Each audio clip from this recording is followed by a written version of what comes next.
लिया है कि अगर ये संविधान जीते तो चोर दरवाजे से इस देश का संविधान बदलेंगे। 400 पार वाली जो बात है ना, ये 400 की नहीं, ये 400 पीसी का खेल है। मोदी के सामने कौन? मैं कहता हूं भैया, मोदी के सामने मुद्दा। ये भारत मां के 2 बच्चे हिंदू और मुसलमान में झगड़ा करवाने वाले ये राष्ट्र प्रेमी हुए कि देशद्रोही हुए? आप बताइए।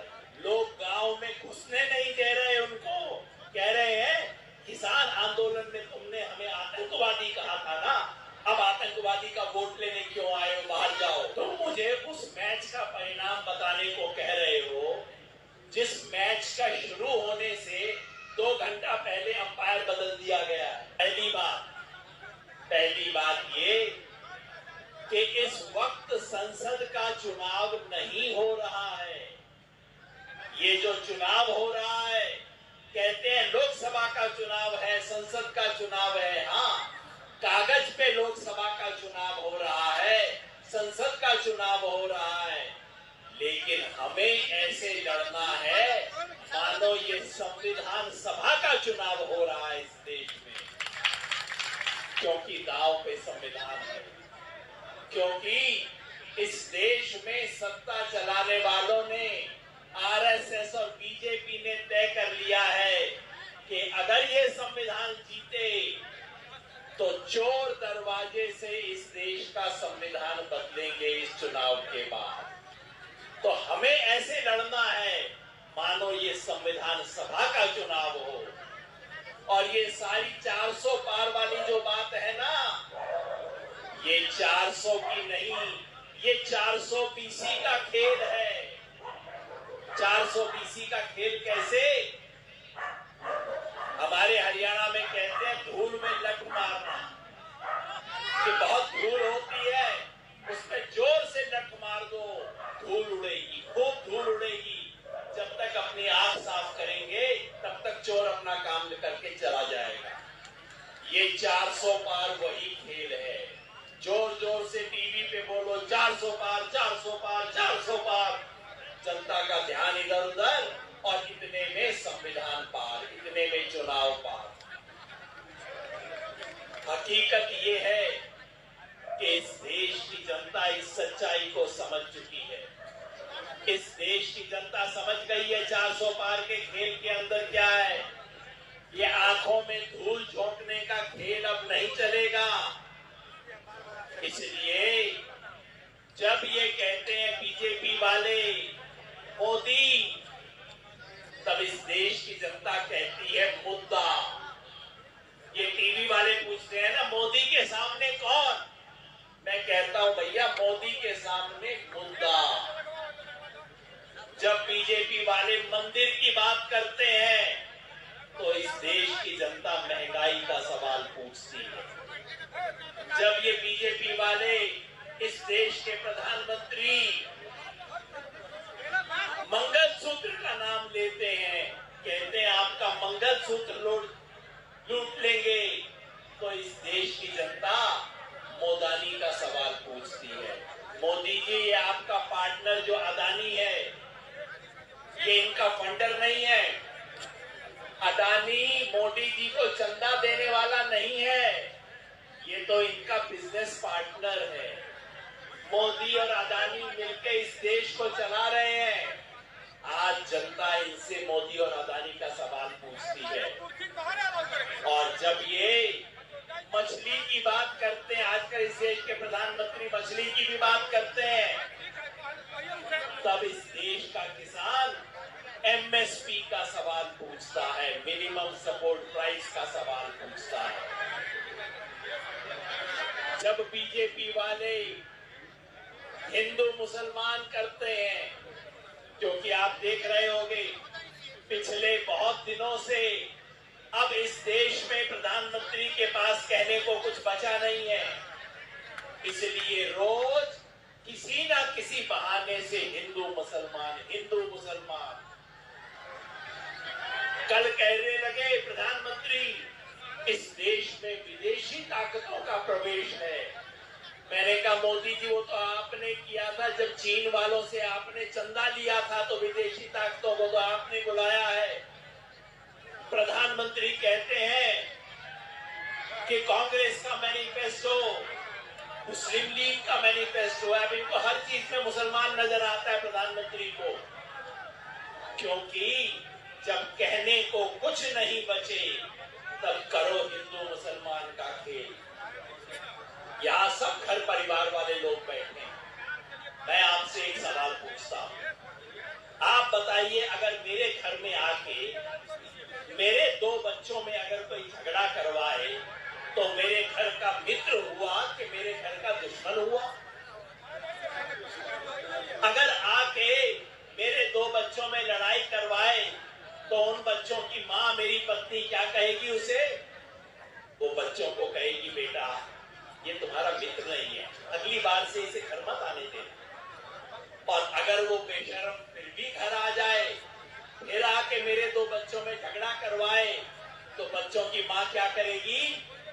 कान से पकड़ के उसे घर से बाहर निकाल देगी, खबरदार मेरे घर में वापस मत आना। सही बात है ना?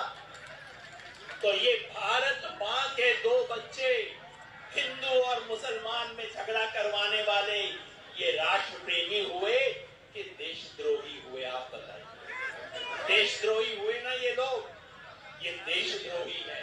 इस देश को तोड़ने की कोशिश कर रहे हैं, इस देश में आग लगाने की कोशिश कर रहे हैं, क्योंकि आग अच्छी लगेगी तो रोटी अच्छी सेकेगी, और कुछ नहीं है। चुनाव की रोटी सेकनी है इसे, हमारे घर में आग लगा के। आप बताइए, हम अनुमति देंगे इस काम की? हाथ उठा के बताइए, हम उनको अनुमति देंगे इस काम की? नहीं देंगे। मेरे दोस्तों, चुनाव में जब इनकी दाल नहीं गल रही है, राजस्थान में आधी सीट बीजेपी के हाथ से जा रही है।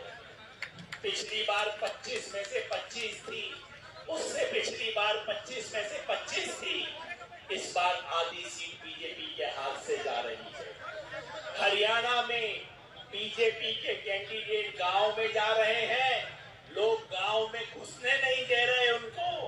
कह रहे हैं, किसान आंदोलन में तुमने हमें आतंकवादी कहा था ना, अब आतंकवादी का वोट लेने क्यों आए हो? बाहर जाओ।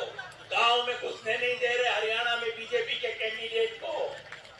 और आपके पड़ोस उत्तर प्रदेश में, मैं कह रहा हूं, आप नोट कर लीजिएगा, 4 तारीख को हम जवाब मांगेंगे।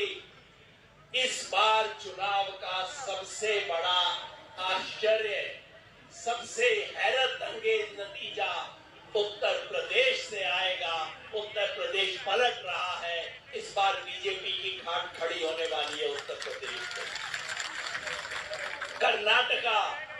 कर्नाटका में 28 में से 25 सीट बीजेपी की जेब में थी। आज बीजेपी 10 सीट नहीं बचा रही कर्नाटका में अपनी।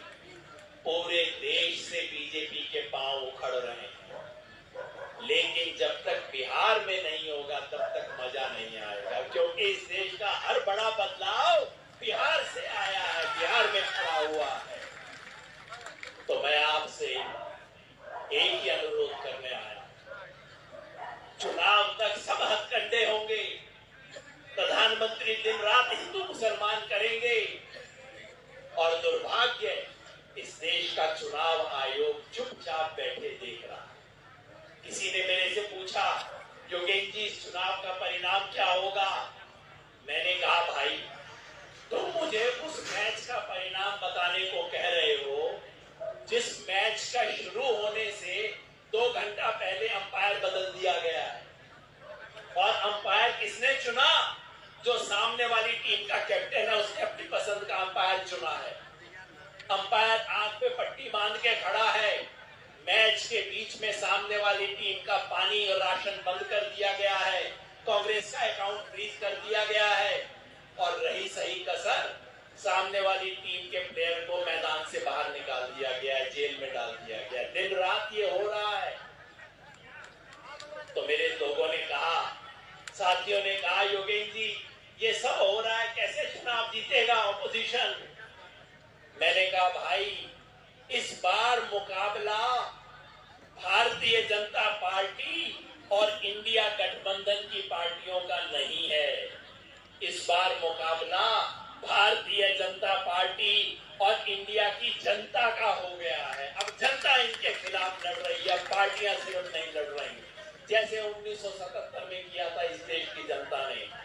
तो अंत में मैं आपसे सिर्फ एक व्यक्तिगत अनुरोध करना चाहता हूं। हमारे बीच यहाँ साथी सुनीलम है, हमारे बीच अशोक धावले जी भी हैं। जब ऐतिहासिक किसान आंदोलन हुआ था 13 महीने, ये उसके सेनानी भाई सुनीलम, अशोक धावले जी, भाई प्रेम सिंह गहलावत जी, हम चारों की तरफ से एक हाथ जोड़ के अपील है, इस देश के ऐतिहासिक किसान आंदोलन के एक बहुत बड़े सेनानी आपके काराकाट से है और उसका नाम है राजा राम सिंह। 13 महीने के उस महान किसान आंदोलन का नेता आज आपके यहाँ है। सिर्फ राजा राम सिंह उम्मीदवार नहीं है, इस देश के करोड़ों किसानों की इज्जत आज आपके यहाँ मैदान में है। और मैं हरियाणा के किसान की तरफ से अपील करता हूँ, महाराष्ट्र के किसान की तरफ से अपील करता हूँ, पंजाब और मध्य प्रदेश के किसान की तरफ से अपील करता हूँ, काराकाट के वोटर से आपसे मैं वोट नहीं मांगूंगा। इतनी गर्मी में परेशानी में आप आए हैं, वोट तो आइए है, वो तो आप देंगे ही, लेकिन अपने गांव से 100-100 वोट दिलवाना है।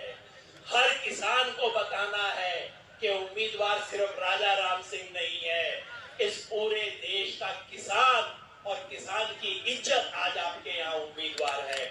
आप जिताएंगे। 4 तारीख को जब परिणाम आएगा, हम सब साथी बोल रहे हैं, आपके साथ हाथ उठा के बोल रहे हैं, सारा देश का किसान काराकाट का परिणाम देखेगा और आपको यहाँ से जिताएंगे। कर्नाटका का किसान उछल पड़ेगा, पंजाब का किसान उछल पड़ेगा, राजस्थान के किसान में हिम्मत आ जाएगी।